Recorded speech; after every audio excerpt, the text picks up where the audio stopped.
शादी में मेरी इतनी अच्छी तरीके से स्वागत नहीं हुआ। सृष्टि का एक नियम, और जिस इंसान ने ये नियम समझ लिया वो जिंदगी में बहुत विकास करेगा। क्या नियम है? कमजोर और कमजोरी का कभी भी शोषण होता है।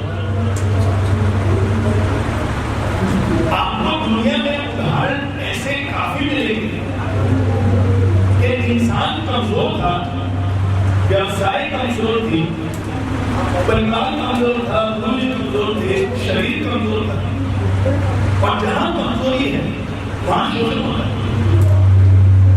और कमजोरी को दूर करने के लिए सबसे पहले चाहिए अंदर आना। और अगर गरीब है तो उसके पास उसकी ताकत ये दो चीज है, या तो हुनर या पढ़ाई। और अगर ये दोनों हमने अपने अंदर विकास नहीं किया तो हम कमजोर रह जाएंगे। मेरा जन्म राजस्थान का है।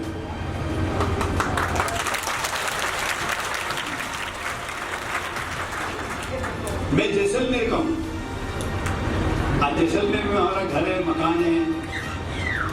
हम लोग जैसलमेर के महेश्वरी हैं। पढ़ाई मेरी कलकत्ते में।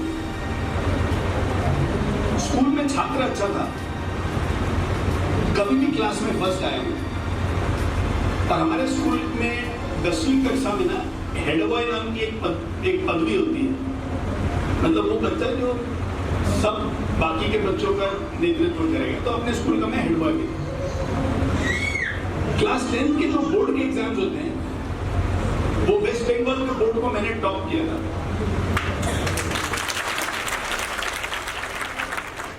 और क्लास 12th के बोर्ड एग्जाम भी मैंने टॉप किया।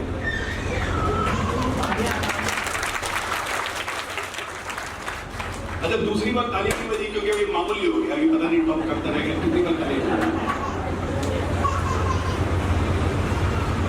मेरा सपना था एक चार्टर्ड अकाउंटेंट बनना। सत्यपाल का काम है चार्टर्ड अकाउंटेंट की गलती को पकड़ना। पर मेरा सपना था चार्टर्ड, मतलब एक मारवाड़ी बच्चा कलकत्ता, वो एक ही सपना देखते चार्टर्ड अकाउंटेंट बन जाए। और घर में सबको विश्वास था कि ये चार्टर्ड अकाउंटेंट बन जाएगा क्योंकि पढ़ाई में ठीक ठाक था।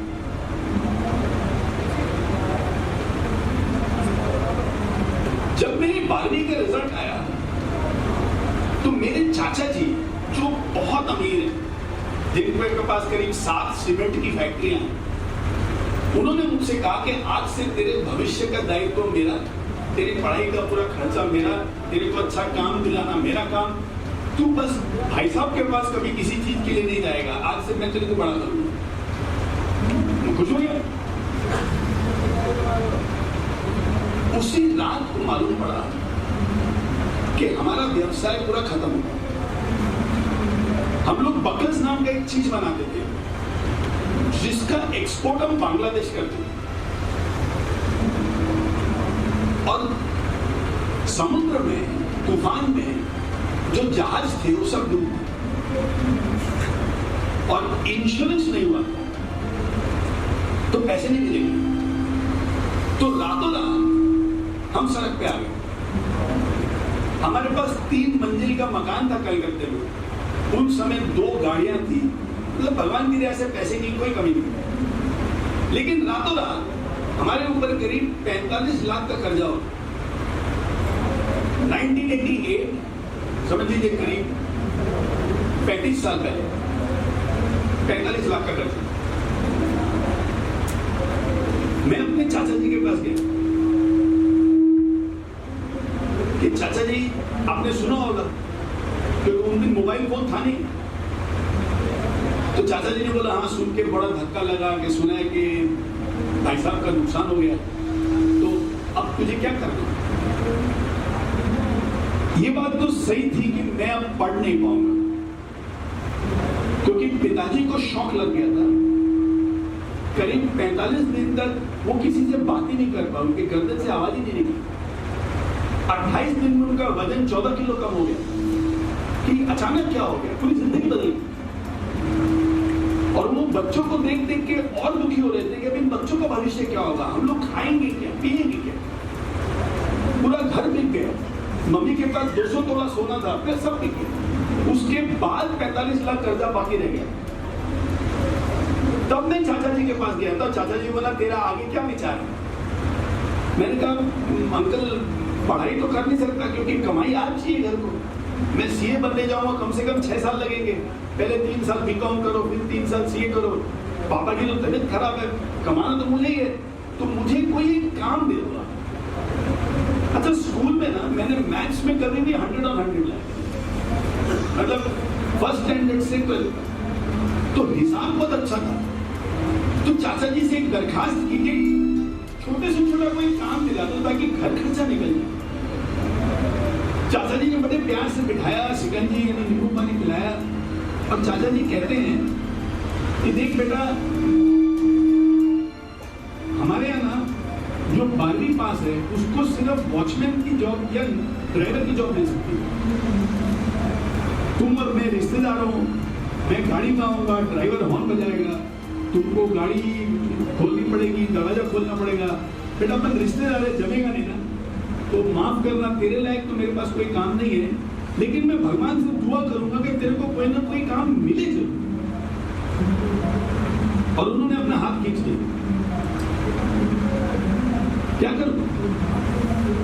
किसी ने कहा कि सेल्समैन बन जाओ, सामान बेचो, क्योंकि सेल्समैन के लिए पढ़ाई की जरूरत नहीं है। तुम अगर बाद में धनी हो तो माल बेच सकते। चेन्नई चला गया। चेन्नई में एक चाचा की दुकान थी जिनके यहाँ साड़ियों का सेल होता था, और वहां जाके मैं काम करने लगा। वो चाचा जी भी बहुत अमीर, 6 रूम के उनके घर है, उनके 4 बेटे, चारों के पास एक रूम, मेरे दादाजी का एक रूम और चाचा जी का एक रूम, और मैं सोता था किचन में। और किचन में रात में मोरी से चूहे आते थे, और चूहे आके रात को पैर काटते थे। आप में से किसी को अगर दिलचस्पी हो तो मैं अपने पैर दिखाऊंगा। करीब 50 ऐसे दाग हैं जो चूहों के काटने की वजह से। लेकिन किसको जाके शिकायत करें, किससे जाके बात करें? और ये सब बात मैं आपके साथ क्यों कह रहा हूं? जो भी अभी तक आपसे बात की है ना, उसको जोड़ने की कोशिश कर रहा हूं। पहली चीज, कमजोर का कभी भी शोषण होता है। मैं वही लड़का था जो पढ़ने में बहुत अच्छा था, वही लड़का था जिसको चाचा जी ने बोला था कि तेरा भविष्य मेरी जिम्मेदारी। लेकिन उस समय हमारा परिवार सशक्त था, और जैसे ही कमजोर हुआ, अब साथ देने के लिए कोई नहीं। और अगर चेन्नई में जाके काम कर रहा हूं तो भी रात को किचन में चूस होता था, जहां इसी तरह की गर्मी पड़ती है वहां पे, और किचन में पंखे उनके नहीं थे, तो पूरी रात पसीना रहता। क्यों? कमजोर का कभी भी शोषण होता। लेकिन इस शोषण से बाहर निकलना है तो सबसे बड़ी ताकत सपने। हुनर नहीं था कोई हाथ में, लेकिन मेहनत करने के लिए तैयार था। और उस पढ़ाई, उस मेहनत से, मेरी पहले की पढ़ाई से मैंने दूसरे लोगों से बहुत कुछ सीखना चालू किया, और वो सीख सीख के अलग तरह की पढ़ाई करके मैंने अपनी जिंदगी में थोड़ी सी प्रगति की, और मेरी जिंदगी में एक बहुत बड़ा बदलाव आया। 28 साल की उम्र में ये विश्वास हो गया था कि पैसा हाथ का मेल है। जब 17 साल का था तो परिवार में बहुत पैसा था। जब 18 साल का हुआ तो परिवार फुटपाथ पे था। आज 28 साल की उम्र है, भगवान के ऐसे पैसे की कोई कमी नहीं। एक बहुत अच्छी बात बता रहा हूं, जिस साल दुर्घटना हुआ उस साल आप लोगों को याद है कि दिवाली ग्रीटिंग आती है, हैप्पी दिवाली करके ग्रीटिंग कार्ड आती है। हम लोगों को करीब 230-235 कार्ड आते थे हर साल। जिस साल दुर्घटना हुआ उस साल सिर्फ 2 कार्ड है, और जिस साल बंगलो लिया उस साल 254 कार्ड है।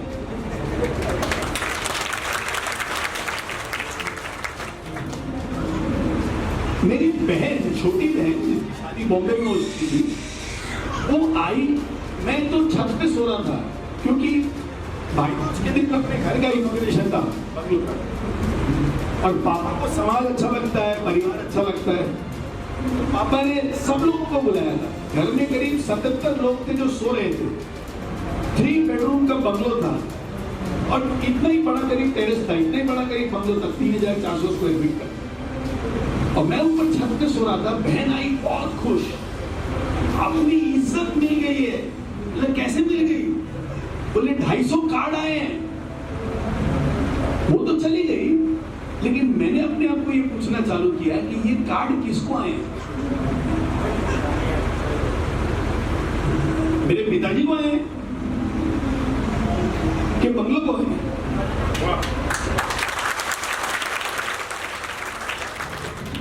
आप बताओ किसको आए, पिताजी को कि बंगलों को?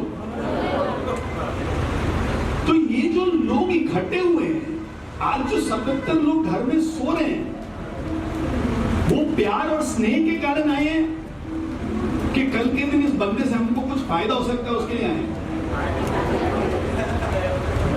तो अब मुझे जिंदगी में करना क्या है? मैं पैसे जितना चाहूं कमा लूंगा, 77 की जगह 770 लोग आ जाएंगे, लेकिन जिंदगी में मुझे अपने आप को इस तरह के लोगों से घेर कर रखना है कि कुछ और करना है? ये प्रश्न उठा और मैंने अपने एक दोस्त मुकिल से पूछा कि मुकिल क्या करना चाहिए? मुकिल ने कहा कि नरेंद्र, आप ना लोगों के अंदर उत्साह और भर देते हो। बड़ी से बड़ी समस्या होती है, उसके सामने हम घुटने नहीं टेकते। कितनी भी बड़ी तकलीफ क्यों नहीं हो, आपके चेहरे से मुस्कुराहट नहीं जाती। तो आप ना ट्रेनिंग करो, आप कोचिंग करो, आप लोगों के साथ में मिलके उनके अंदर हिम्मत भरने का काम करो, उनको सपने देखने की मदद करो। आपका काम इंसानों के साथ होना चाहिए, आपका काम कोई और व्यापार में नहीं होना चाहिए। कुछ वक्त लगा, लेकिन 2001 में हम लोगों ने एक काम चालू किया जिसको हम लोग कीप मूविंग मूवमेंट बोलते हैं। केएमएम क्या करती है? इस पूरे देश में करीब 40 शहरों में हमारे 700 वॉलंटियर्स, 700। ये वॉलंटियर्स क्लास 9वीं और 10वीं क्लास में जाते हैं और बच्चों के साथ जीवन शैली की कुछ बातें करते हैं कि अगर तुम्हारे अंदर डर है तो उस डर को भगाया कैसे? अगर तुम्हारे पास सपने हैं तो उसकी प्लानिंग कैसे की है? जबान में बहुत ताकत होती है, किसी का टूटा हुआ दिल जोड़ भी सकती है और किसी का अच्छा दिल तोड़ भी सकती है। तो जबान का सही उपयोग कैसे किया जाए? तो इस तरह की बातें हम स्कूल में जाके क्लास 9वीं और 10वीं के बच्चों के साथ करते हैं। 2001 में जब हमने चालू किया था तो उस साल करीब 140 बच्चों को हम लोगों ने ये सब बातें की थी। आज कितने लोग से करते मालूम? हर साल करीब 40,000 बच्चे। हर साल अपन 40,000 बच्चों को पढ़ाते हैं और उन बच्चों से कोई पैसा नहीं लेते, स्कूल से कोई पैसा नहीं लेते। ये पूरा काम फ्री करो, लेकिन जितना चाहिए ना जिंदगी के लिए, ऊपर वाला उससे ज्यादा देता है। आज पूना में भगवान की दया से अपना बहुत नाम है, लेकिन जिस काम में मजा आता है ना, ये वो कीप मूविंग मूवमेंट का मजा है। जब हम लोग स्कूल में जाते हैं, काम करते हैं, तब लगता है कि जिंदगी में कुछ मूल्य है। खुद के लिए 1 लाख की जगह 2 लाख कमा के उतना मजा नहीं आता, लेकिन 25,000 से 30,000 बच्चों तक पहुंचेंगे ना तो उसमें बहुत मजा आता है।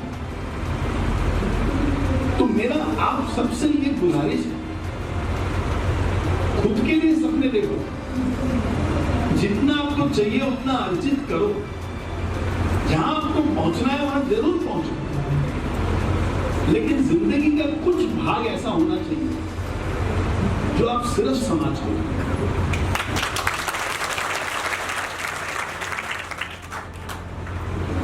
और ये सोच बदलो गांव बदलो इस बात का प्रमाण है कि जब कुछ ताकतें जुड़ती हैं और एक कोशिश करते हैं कि बदलाव आए, और इस बदलाव लाने का जो सपना है, इसमें कोई स्वार्थ नहीं, इसमें कोई पर्सनल बेनिफिट नहीं, बस एक चाह है, एक जिम्मेदारी है कि किसी वजह से वो मुझे चुन रहा है और मुझे कुछ दे रहा है, और लगता है कि इससे दूसरों का फायदा हो सकता है, लगता है इससे समाज सुधर सकता है, लगता है इससे कोई परिवार आ सकता है।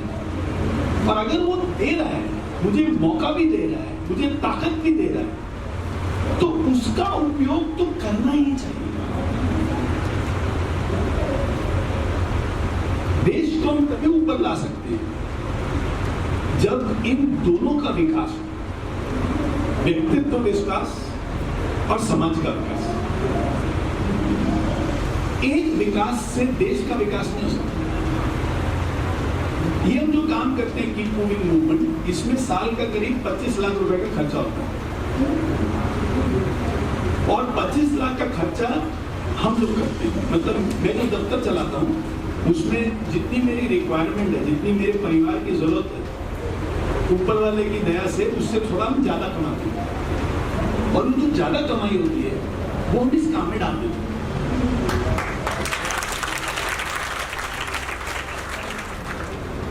अच्छा, अगर आप लोग इस बात से खुश हो तो एक और अच्छी बात बताता हूं। इस साल महाराष्ट्र शासन के तौर से करीब 8.5 लाख बच्चों को हम पढ़ाएंगे।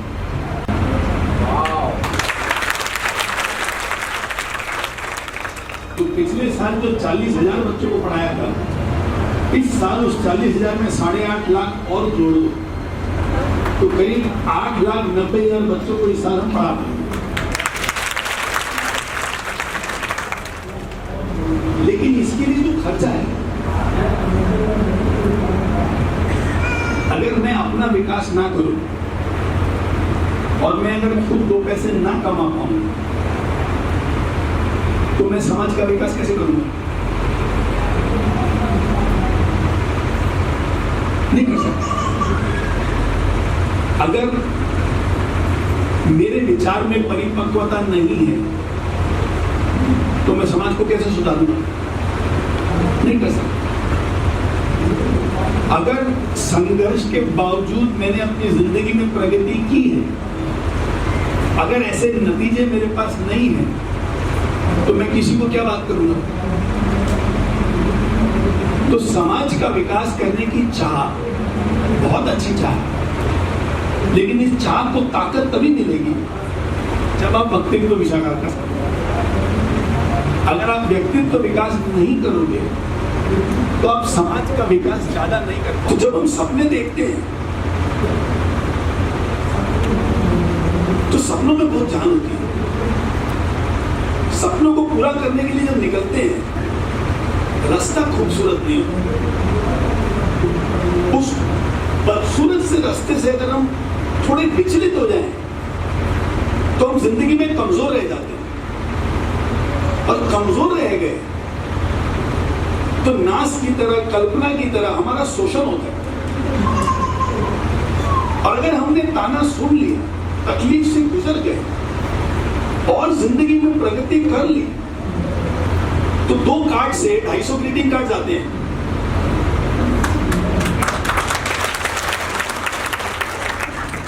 और अगर हम लोगों ने अपने आप को सशक्त बना लिया, फिर हम समाज सेवा भी अच्छी कर सकते हैं। तो आप खुद का बहुत ताकत बढ़ाना और सोच बदलो, गांव बदलो। एक दिन इतना बड़ा हो जाए कि देश का नारा हो जाए, सोच बदलो देश बदलो। तो शुरुआत यहां से हुई थी। चाइना में एक बहुत अच्छी कहावत है कि कोई भी जंगल की शुरुआत एक बीज से होती है। एक बीज होता है, वो पेड़ बनता है, पेड़ 10,000 बीज और पैदा करता है, उससे और पेड़ होते हैं, और कुछ वक्त में वो एक बीज जंगल बन जाता है। अपनी कहावत है ना, बूंद बूंद से सागर बनता है। इसी तरह से शुरुआत इस जगह से हुई। सोच बदलो, गांव बदलो। लेकिन दिल से तमन्ना रखता हूं कि ये एक दिन सोच बदलो, देश बदलो बन ही जाना चाहिए।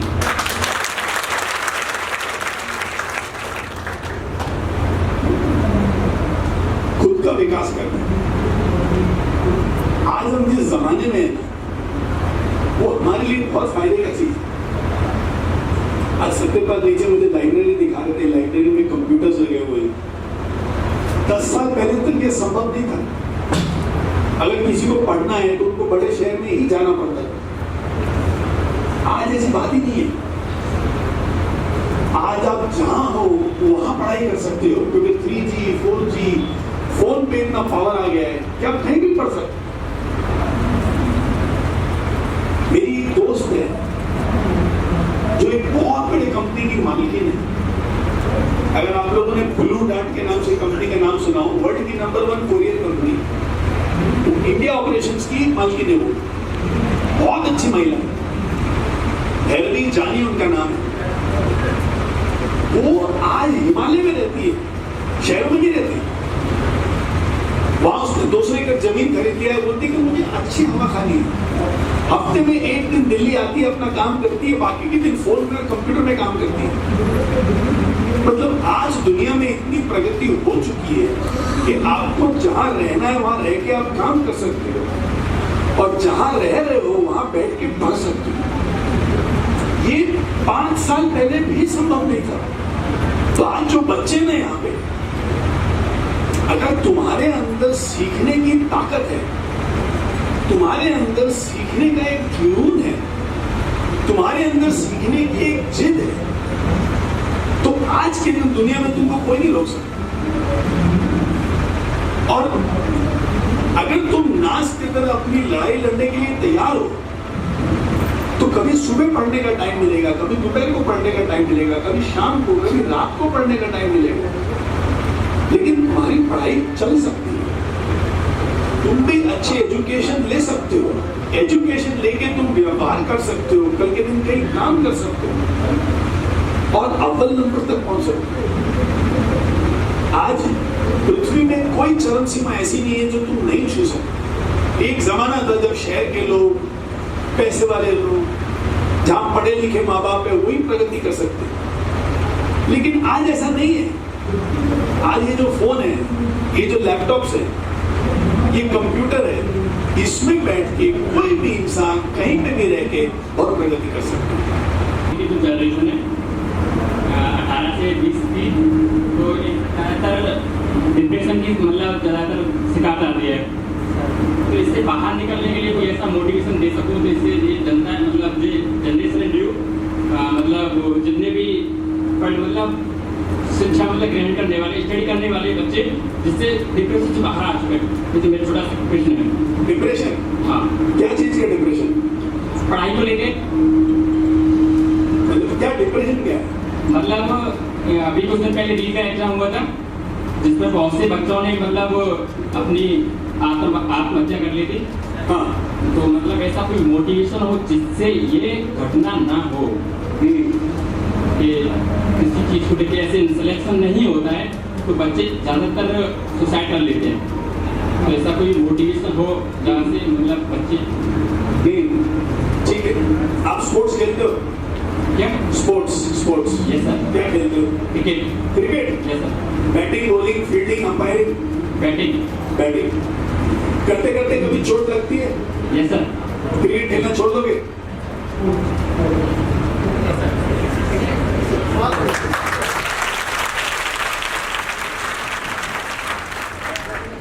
अरे जिंदगी में आप कुछ भी करोगे, बाधाएं ये होती है कि मेरे रास्ते में कोई बाधा ना आए। आप दुनिया का मेरे को एक रास्ता बता दो जिसमें रेड सिग्नल नहीं है। मेरी माँ बचपन में मुझसे कहती थी कि जब तुम घर से निकलते हो ना, उस मुहूर्त का इंतजार मत करो कि सब सिग्नल ग्रीन हो। तुम घर से निकलो, जब तक ग्रीन है चलते रहो, अगर रेड सिग्नल हो गया थोड़ा रुक जाओ, मतलब आप ये एंटिसिपेट करो कि जब आप खेलते हो तो चोट लगती है। जब क्रिकेट में एक बैट्समैन बैटिंग करता है तो कभी कभी अंपायर गलत डिसीजन देता है। जब कोई बैट्समैन बैटिंग करता है, मेरा जो नॉन स्ट्राइकर है वो गलत करता है, मैं रन आउट होऊंगा। कभी कभी मैं आगोश में आके कुछ गलत शॉट खेलूंगा, कभी मुझे चोट लगेगी। ये सब चीज मेरे साथ होगा। जो इस चीज को समझता है कि हाँ ये सब चीजें हो सकती है, वो थोड़े थोड़े सेटबैक से उदास नहीं होता है।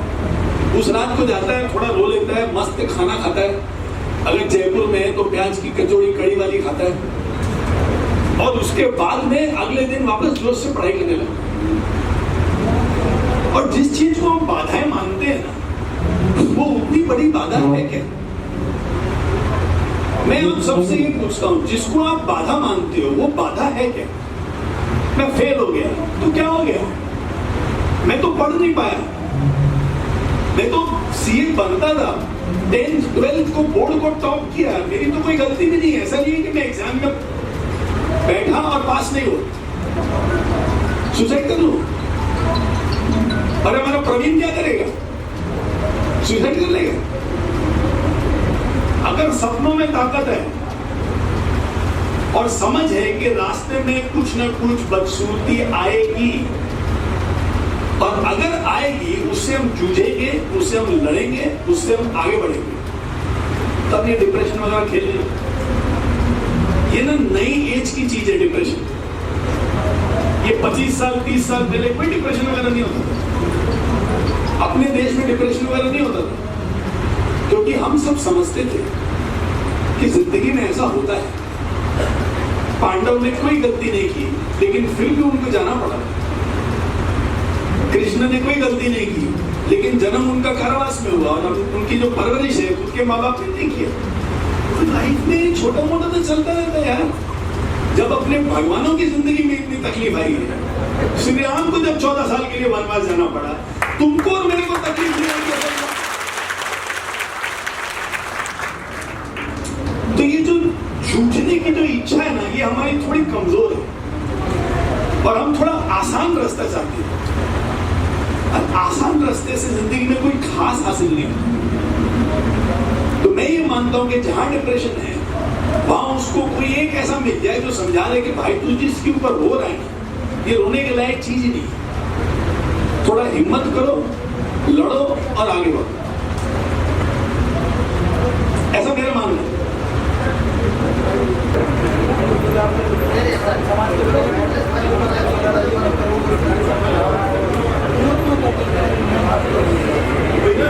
ठीक है, तो समाज में लोग विरोध क्यों करते हैं?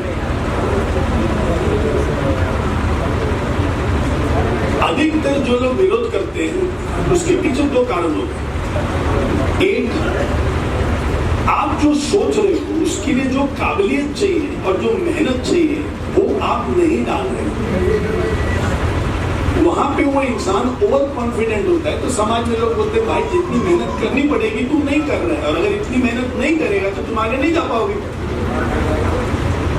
ये तो सही बात है, उनको समाज की बात सुननी चाहिए। समाज हर बात गलत नहीं होता, कभी कभी समाज सही बोलता है, कभी कभी समाज सही नहीं बोलता है। वहां कुछ इंसान होते हैं जो वो नहीं कर पाते, वो सोचते हैं कि दुनिया में कोई नहीं कर पाएगा। तो जब हमारा प्रवीण बोलता है कि अब मुझे आयरन मैन में जाना है, प्रवीण टेवटिया, अब फिर सुना आपने, उसकी बीवी उसको बोल रही है मत जाओ, क्योंकि उनको लगता है, उनकी धर्म पत्नी को लगता है कि ये संभव नहीं है। तो समाज का बोलना गलत नहीं है। समाज अपने तरीके से आपको एक फीडबैक देगा, वो अपने उसके जो ओपिनियन है, उनकी जो वो सोच है वो आपको बताएगा। आपका काम है उसको सोचना, उसके ऊपर मनन करना, उसके बाद में जो आपको सही लगता है वो आप कर दे। तो समाज को मत, दोष कभी भी समाज को मत। या मेरे कुछ और दोस्तों में समाज को लेके ना शिकायत करना बंद करो। समाज ठीक नहीं है, समाज अच्छा नहीं है, समाज ये नहीं करता है, समाज वो नहीं करता है। समाज क्या है? मैं और आप मिलके तो समाज बनते हैं। समाज मैं और आप है। जो बोलना है बोलो, जो लोग बोलते हैं सुनो, फिर अपना निर्णय लो और आगे बढ़ो।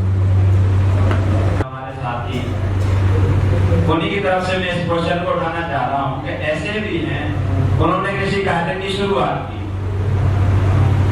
कि वे भी नकारात्मक शक्तियों से वो नहीं लड़ पाए या उस बदलाव को नहीं कर पाए, तो वो एक हतोत्साहित हो गए, एक तरह से भावना आ गई कि नहीं हम ये नहीं कर पा रहे। और काफी सारे हमारे से कार्यकर्ता आज दोबारा से सारे मोड पे या उस स्टेज में आ गए, सुप्त अवस्था में, गवर्नमेंट स्टेज में। मैं चाहता हूँ आप 4 लाइनों के माध्यम से, 4 शब्दों के माध्यम से उनके लिए प्रेरणात्मक कोई बात कहें, ताकि उनकी वो सोई हुई ऊर्जा पुणे जागे और वो पुणे आकर के समाज के क्रांतिकारी बने और उनके जो उद्देश्य जो ठाने थे उनमें वो विजय हासिल करें और समाज में अपना एक नया संदेश और समाज में नया बदलाव लाए। किस तापमान में पानी बॉईल होता है? 100 डिग्री पे। 100 डिग्री पे। मतलब आपने खुद पढ़ाई की है, मतलब आपके पास आपका नेबर जो था, आपके पड़ोसी अच्छा था, इसके लिए पास हुआ, आप कितनी मेहनत से पास हुए। 99 डिग्री तक पानी गर्म होता है, वो भाप नहीं बनती,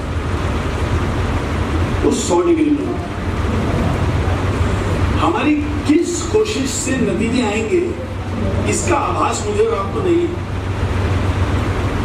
इसीलिए भगवत गीता में कृष्ण क्या कहते हैं, तुम कर्म पे विश्वास रखो, तुम्हारा काम है कर्म का, तुमको जो सही दिशा लगती है, सही काम लगता है, तुम वो करते जाओ।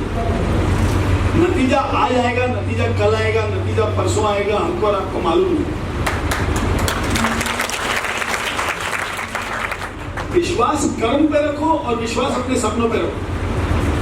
फल का काम लेना उसको छोड़ो। जैसे भगवत गीता बोलते हैं ना, तुम फल की आसक्ति मत रखो, वो मेरे ऊपर छोड़ दो, कृष्ण बोलते हैं। तो तुम सपने देखो, मतलब अपने जिंदगी को लक्ष्य दो, उसके ऊपर तुम कर्म करते हो। जब नतीजा आना है तब आएगा। नतीजे से प्यार करोगे तो कर्म से प्यार नहीं कर पाओगे, इसके लिए कर्म से प्यार करो, नतीजे अपने आप आएंगे। और कभी कभी ऐसा भी होता है कि कुछ चीजों में टाइम लगता है, मैं जब चाहूं तब सब चीज नहीं हो। जैसे हम लोग 3 साल से कोशिश कर रहे हैं कि किसी न किसी गवर्नमेंट के एजुकेशन डिपार्टमेंट के साथ कोई तालमेल हो, ताकि हम जो ये सेशंस बनाते हैं वो ऐसे भी सबको फ्री दे रहे हैं। तो सेशंस बनाना तो हमारे लिए एक साधारण काम है, एक सरल काम है, हम कर सकते हैं। लेकिन अगर कोई स्टेट गवर्नमेंट हमारे साथ जुड़ जाती है और उनके माध्यम से हम 3 लाख, 5 लाख, 8 लाख, 10 लाख बच्चों तक पहुंच सकते हैं, तो कितना अच्छा हो जाएगा। मेघालय, आसाम, तमिलनाडु, मतलब 7-8 राज्य से हम लोगों ने बात किया, कहीं काम नहीं हुआ। मैं नाम नहीं लूंगा, लेकिन एक राज्य सरकार है जिनके एजुकेशन मिनिस्टर से मैं मिल गया है और मैंने उनको कहा कि ये बच्चों के लिए हम ये पढ़ाई के लिए दे सकते हैं। आज के दिन मनोबल की इतनी जरूरत है और ये उनके लिए कभी भी अवेलेबल रहेगा, सुबह दोपहर रात, जब उनको देखना है देख सकते हैं। आज तक हमने ये किया है, ये फायदा होगा वगैरह वगैरह, पूरा उनका रामायण सुना। उसके बाद में उन्होंने मुझे एक ही प्रश्न पूछा, मेरा क्या फायदा है इसमें? सर आप एजुकेशन मिनिस्टर हो। हेलो, तो ठीक है, मेरा फायदा क्या? सर आपको नींद अच्छी आएगी। माना नहीं।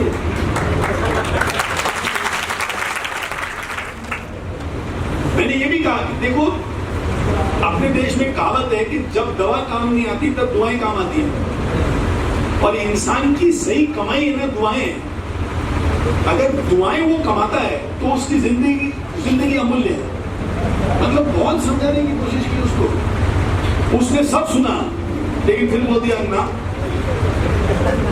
मतलब कोई ऐसा प्रपोजल लाओ ताकि मैं 50 करोड़ रुपए तुमको, 100 करोड़ रुपए गवर्नमेंट से दिलाऊं और तुम मेरा अच्छे से ध्यान रख सको। अभी हम जा रहे हैं कुछ फ्री में देने के लिए, लोगों का भला हो, क्योंकि ऊपर वाला हमको जितना दे रहा है मतलब जरूरत है थोड़ा ज्यादा देते हैं। लेकिन यहाँ ये भाई तो समझ ही नहीं रहा, तो हम छोड़ दें। सवाल ही नहीं है। तो जितनी बार जिंदगी में असफलता मिलती है ना, उतनी बार अपने हिम्मत को बढ़ाओ, हिम्मत को कम मत करो। ये परीक्षा है आपके सपने की कि आपको सपना वास्तव में हासिल करना है कि ऐसा ही सोच लिया अगर हो गया तो ठीक है, नहीं तो कोई बात नहीं।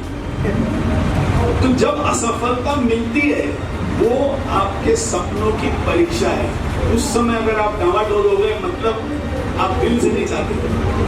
उस समय अगर आपने बोला अब तो मैं छोड़ने वाला नहीं, फिर अब आगे बढ़ जाओ।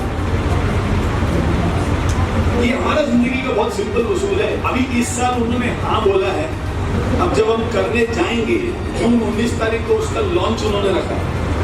अगर वो हो गया तो आप लोगों को खुशखबरी मिल जाएगी।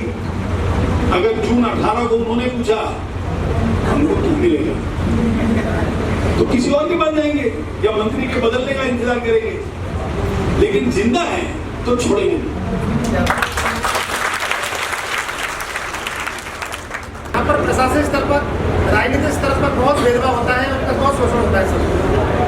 ये लोग भी जायज बात के लिए भी पैसे देके जो नीति बना के अपना पैसा देके अपना काम निकालने की सकते, बड़े स्तर पर बड़ा शोषण होता है sir.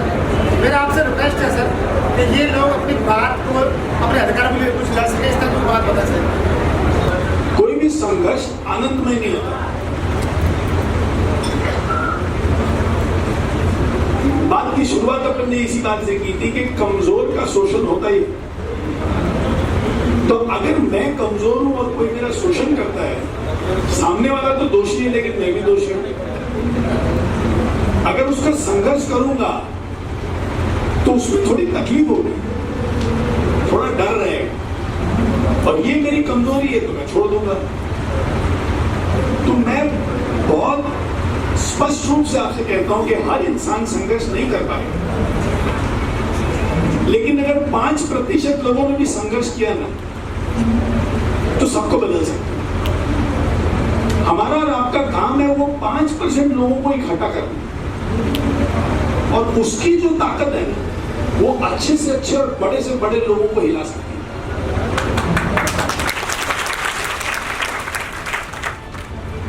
So just get these 5% people together, जो लड़ने के लिए तैयार है, सही चीज के लिए संघर्ष करने के लिए तैयार है। शुरुआत उनसे करो, फिर काफिला बढ़ता है। और जिसको लगता है कि यार जब कसरत करके आता हूँ, जॉगिंग करके आता हूँ, जिम जाके आता हूँ, कितना मजा आता है, उसको आप रोक नहीं सकते। तो ये तो हर इंसान की आत्मा उसको आवाज देगी। फिजिकली मुझे फिट बनना है, मॉरली मुझे फिट बनना है, सोशली मुझे फिट बनना है, और इसके लिए कोई भी संघर्ष हो, इस संघर्ष के लिए मैं तैयार हूं।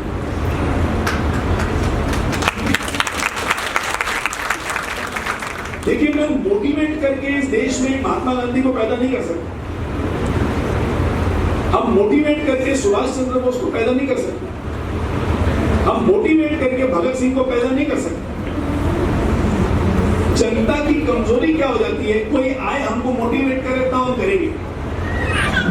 सही रास्ता क्या है, हम मोटिवेटेड हैं, तुम मुझे रास्ता दिखाओ, मैं चलूंगा।